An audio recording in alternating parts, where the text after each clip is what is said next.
तो श्रीपाद कह रहे हैं, जीवन ने वो मृत प्रायो देहादो निरहम ममः। जीवित अवस्था में तुम ऐसा स्वभाव बना लो मरे जैसा। कोई तुम्हारा अपमान करे कोई फर्क नहीं, कोई सम्मान करे कोई फर्क नहीं। दुख है बढ़िया है, सुख है कोई परेशानी। सुख में भी परेशानी होती है, हर्ष की, ये सब द्वंद्व है।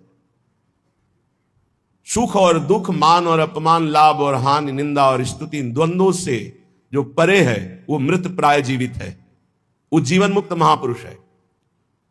कब ये स्थिति प्राप्त करेंगे? किसी और जन्म में। धोखे में मत रहना, इस जन्म में कर लो, नहीं आगे और ऐसा समय आएगा कि आपको भगवत प्राप्ति का सहयोग ही नहीं मिलेगा।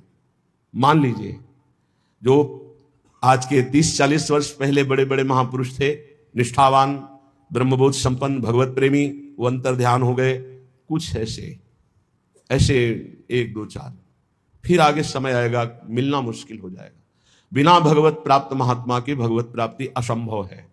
आज तक किसी को भगवत प्राप्ति हुई है तो भगवत प्राप्त महात्मा के संग से हुई। बहुत बढ़िया संयोग बना है धाम में, खूब आनंद पूर्वक वास, आश्रय, नाम जप, कीर्तन, सत्संग। अब अगर भगवत प्राप्ति न हुई तो फिर कब होगी? एक बार हिम्मत करो, तुम शरीर नहीं हो, शरीर के भोगों से हटो, शरीर के मान अपमान दुख सुख से हटो। तुम्हारा स्वरूप बहुत आनंदमय है, तुम्हें किसी भोग की जरूरत नहीं। पुनंति ब्रह्म रुद्रादीन एशाम चरण रेणवः सर्वभावेन में सेव्यास ते वृंदावन वासिनः। जहां की चरण रज को ब्रह्मा शंकर शनकादि याचना करते हैं, ब्रह्मा शंकर शनकादि जिस चरण रज से पवित्र होने की चाह करते हैं, ऐसे वृंदावन का जो अखंड वास स्वीकार कर लेता है, मैं भाव से उसे अपने सेव्य के रूप में देख रहा हूं, सेव्य आराध्य देव के रूप में। वृंदावन वास चिदानंद स्वरूप की प्राप्ति सहज में है। ये धाम की महिमा रखी गई है इसलिए कि प्रचंड माया है। साधना करके माया को परास्त करके निकल जाना, ये तो केवल भगवान की कृपा पात्र की ही सामर्थ्य, दूसरे की सामर्थ्य नहीं। विश्वास कीजिए, एक क्षण में मन ऐसा पलटी मार जाता है कि जिससे समझा जाता है कि बहुत बैरागी है, जीवन में वैराग्य प्रधान है, वही भोगी हो जाता है, वही रागी हो जाता है। एक क्षण में पलटी मार जाता है मन। मन पर कभी विश्वास न करे। ये धाम का जो आश्रय है, धाम का जो वास है, ये भगवत प्राप्ति कराता है। गुरु चरणों का जो आश्रय है, प्रिया प्रीतम के चरणों की जो ठसक है, ये भक्ति ये ऐसी परम पावन प्रेममयी भक्ति प्रकाशित होती है जिससे देह भाव रहते हुए भी भगवत प्राप्ति हो जाती है। देखो अजामिल का देह भाव छूटा था क्या? वो तो नारायण बोला पुत्र के बहाने हुई ना भगवत प्राप्ति।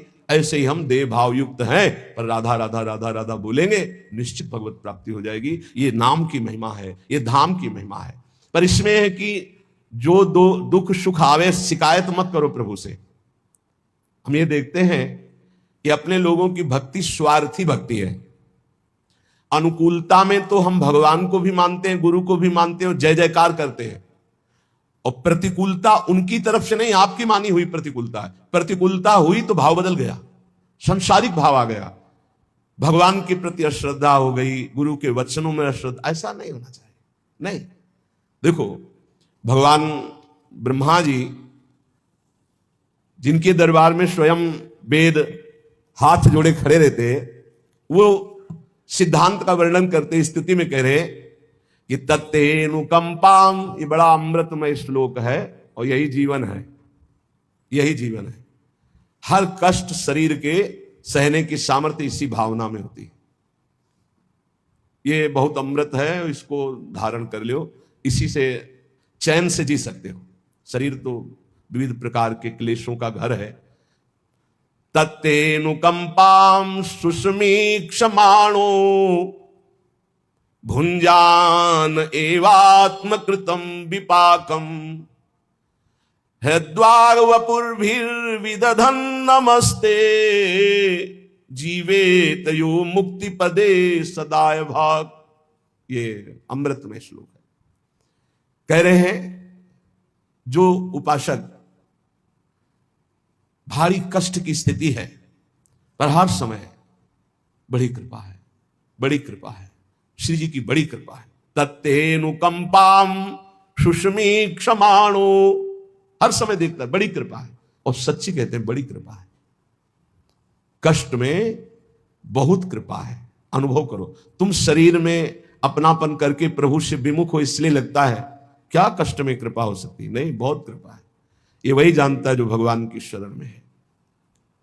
हरिचरण दास नाम के एक महात्मा के दर्शन करने गए, उन्हें कैंसर था पेट में, स्वस्थ शरीर ऐसा हो गया था, उठ नहीं पा रहे थे, बोलने की हिम्मत नहीं थी। जब नजदीक गए, ऐसे हाथ पकड़ा और ये श्लोक कहा, तत्तेनुकंपाम सुषमी क्षमा। अब आपको कैसे बताएं कि हृदय विदीर्ण हो रहा था कि इतनी भयानक कष्ट की स्थिति में, मतलब ऐसी स्थिति, और फिर भी उनकी आंखों में आंसू थे और कह रहे तत्तेनुकंपाम सुषमी क्षमा, बड़ी कृपा है मेरे ठाकुर की मेरे ऊपर, बड़ी कृपा। उनका शरीर पूरा हुआ, भागवत निवास में बड़ा मंगलमय यात्रा निकली। जो क्षण क्षण पर इष्ट की बड़ी कृपा है, बड़ी कृपा है, गुरुदेव की बड़ी कृपा है, आराध्य देव की बड़ी कृपा, ऐसा अनुभव करता रहता है। और प्रारब्ध के अनुसार भुंजान एवात्म कृतम विपाकम, प्रारब्ध के अनुसार जो दुख सुख प्राप्त होता है उसे भोग लेता है निर्विकार मन से। विकार का मन क्या होता है? इतना भगवान का भजन करते हैं, कदम कदम पे परेशानियां, क्या भक्ति का लाभ मिला, क्या भजन का लाभ मिला? कदम कदम पे पाप करने वाले ऐसे ऐसे लोग हैं जिनको पूरा जीवन हो जाता है, कभी कोई चोट नहीं लगती। क्यों? क्योंकि उनको अनंत जन्म भटकना है। भजन करने वाले के कदम कदम पे बाधा होती, क्यों? क्योंकि उनका अनंत जन्मों का हिसाब खत्म होना है और उनको प्रभु के पास जाना है। इसलिए बड़े बड़े महान संतों के भी जीवन में बड़े कष्ट देखे गए। देख लो, इस श्लोक को बहुत ध्यान से सुनना। निर्विकार मन से बड़ी कृपा है। चाहे हम जिनको प्यार करते हैं वो हमें दुत्कार दें, तिरस्कार करें, हमारी तरफ देखे ना, पर हम उनकी बड़ी कृपा मनाएं, तो वो अंतर्यामी, वो अंदर से जब देखते हैं ना कि अरे ये तो टूटने वाला नहीं, फिर जो बरसते हैं फिर निहाल कर देते हैं। इस सिद्धांत को समझ लीजिए। तत्तेनुकंपाम सुषमीक्षम, बड़े महाभागवत होते हैं जो ये बात, बड़ी कृपा है, हर बात में बड़ी कृपा है। श्री जी की बड़ी कृपा है, बहुत कृपा है। कैसे हो? बड़ी कृपा है, अंदर से अपने निकलता रहे, बड़ी कृपा है, बड़ी कृपा है। जो क्षण क्षण में उत्सुकता पूर्वक कष्ट में बोलता रहता है, बड़ी कृपा है श्री जी की, बहुत कृपा है।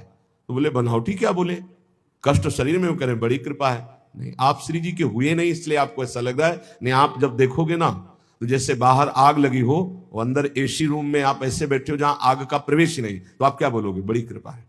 क्योंकि बाहर आग तुम्हें दिखाई दे रही, अंदर का वो आनंद रूम नहीं दिखाई दे रहा, जिसमें कहीं किंचन मात्र कोई शोक, कोई दर्द, कोई क्षोभ, कोई चिंता नहीं है, किंचन मात्र नहीं। ये तब होता है जब प्रभु के सिवा अपना कोई नहीं होता, तब ये रूम मिलता है। यही है, हृदय में ही है एक ऐसा रूम जिसमें किसी भी द्वंद्व का स्पर्श नहीं होता, मृत्यु का भी प्रवेश नहीं।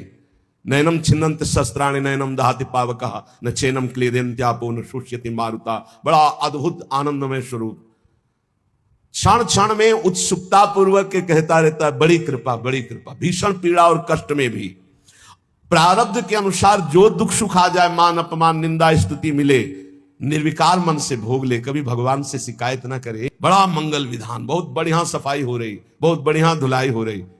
श्री जी के पास जाना है ना तो गंदे बन के थोड़ी जाना है। शुभ अशुभ ये दोनों गंदगी ही है, शुभ अशुभ दोनों गंदगी। श्री जी के पास चलने के लिए शुभ अशुभ दोनों नहीं चाहिए। शरण निरापक पद रमित सकल अशुभ शुभ नंश, अशुभ और शुभ दोनों नंश, दोनों का नाश होना है। ये कृपा कर रहे हैं। बोले जो प्रेम पूर्ण हृदय गदगद वाणी और पुलकित शरीर से बार बार शरणागत होते हुए भी शरणागत होता है, हे नाथ मैं आपकी, आप जैसा कोई कृपालु नहीं प्रभु, आप बहुत करुणामय, बड़े कृपालु। बोले जैसे पिता की प्रॉपर्टी संपत्ति पर पुत्र का अधिकार हो जाता है, ऐसे उस भक्त का अधिकार भगवत प्राप्ति पर, भगवान पर हो जाता है। परम पद का अधिकारी हो जाता है, वो भगवान पर अधिकार कर लेता है, जो हर क्षण कृपा का अनुभव करते हुए दुख सुख को सह लेता है। शिकवा शिकायत नहीं, ये नहीं, ये इस मार्ग में नहीं। एक बार हिम्मत कर लो, निकल चलो।